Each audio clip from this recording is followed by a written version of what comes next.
Hello students, I am Professor NAVNEET KAUR, Associate Professor in EC Department, SIRT College, Bhopal. Today I will be taking lecture on subject digital communication.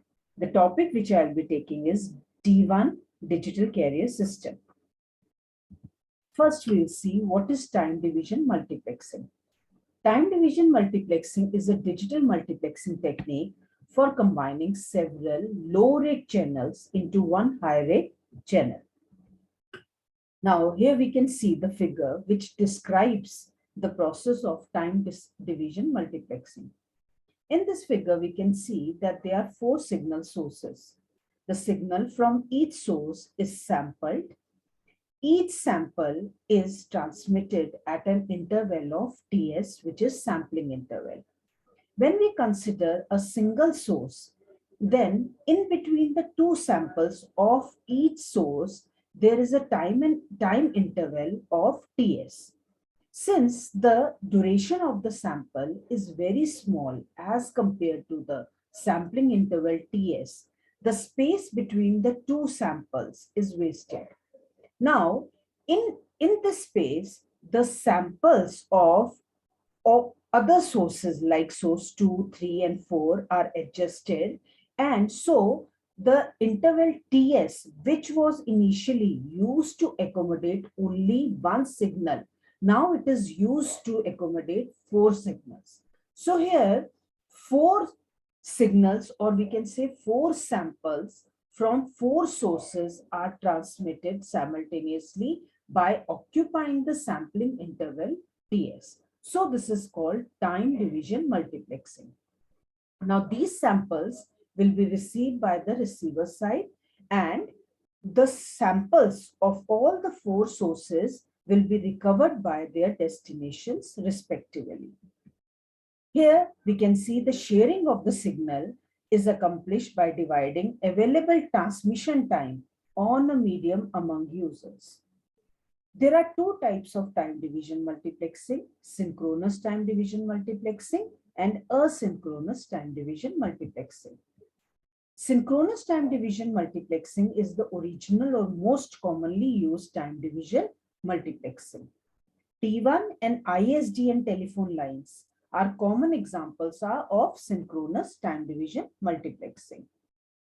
Now here we can see that we have four sources, and here we will describe synchronous time division multiplexing. Each signal is divided into three samples, like first signal is divided into sample A1, A2, A3. Similarly, second signal is divided into B1, B2, B3, and third is from C1, C2, and C3. Now data is taken from each source every T seconds, where T is the sampling interval. Now here, first the sample first will be taken from the first source, which will be A1.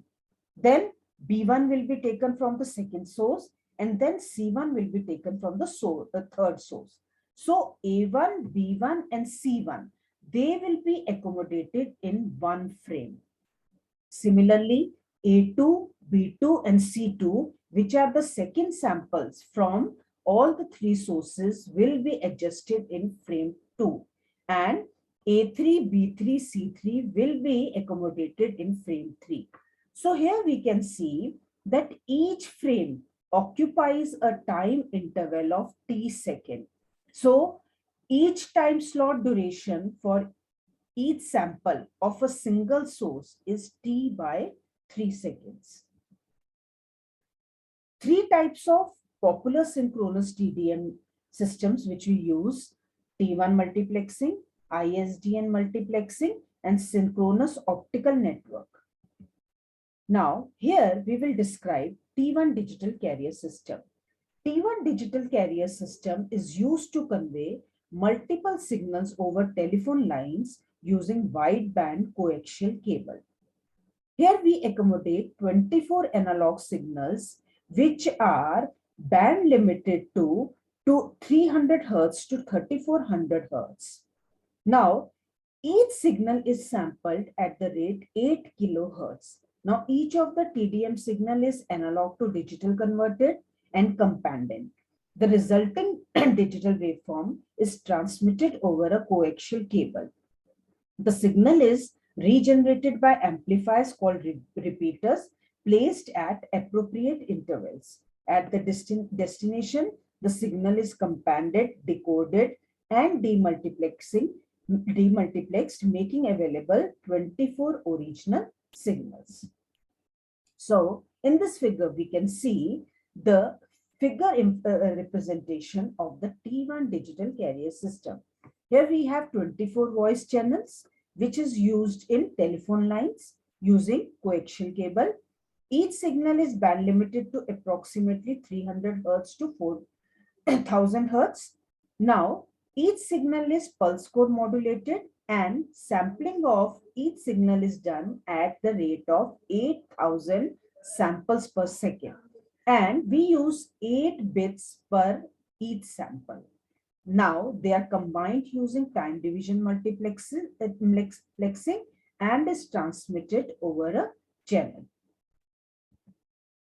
Now here we can see, since there are 24 channels and in one frame, one sample is taken from each sample, where each sample is composed of 8 bits. So in one frame, we will have signal from 24 channels, where each channel will be composed of 8 bits. So total bits in one frame will be 24 into 8, which will be 192 bits. So here we can see that each frame is supposed to be made up of 192 bits. But there is one requirement for time division multiplexing system, which is synchronization, that must be provided between transmitter and the receiver, so that receivers should identify the sample from each source. Now for synchronization purpose, one additional bit is provided at the beginning of each frame. So one bit will be provided in addition to the 192 bits which is provided for data signal. So total bits will be 193 bits in one frame. Now, to calculate the line speed, which is bits per second, we have 24 channels per frame, where each frame is composed of 8 bits per frame, which will be 192 bits per frame. Now, since there is one additional synchronization bit, so there will be 193 bits per frame. Now, if we want to calculate the line speed, so 24 into 8 plus 1 bit, which will be 193 bits, divided by 125 microseconds, where 125 microsecond is the sampling time TS.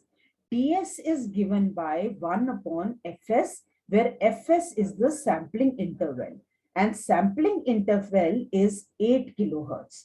So 1 upon 8000, which will be TS, is given by 125 microsecond.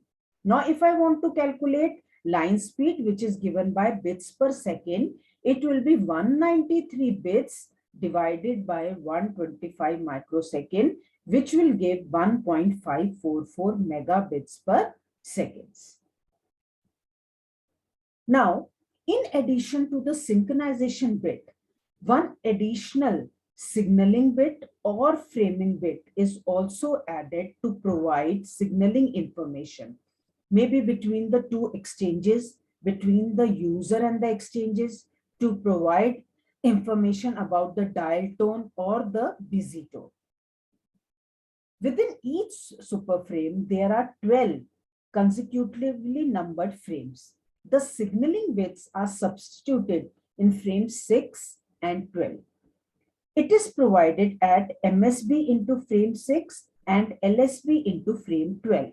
Frames 1 to 6 are called A highway, with frame 6 designated as the A channel signaling frame, whereas frames 7 to 12 are called the B highway, with frame 12 designated as the B channel signaling frame.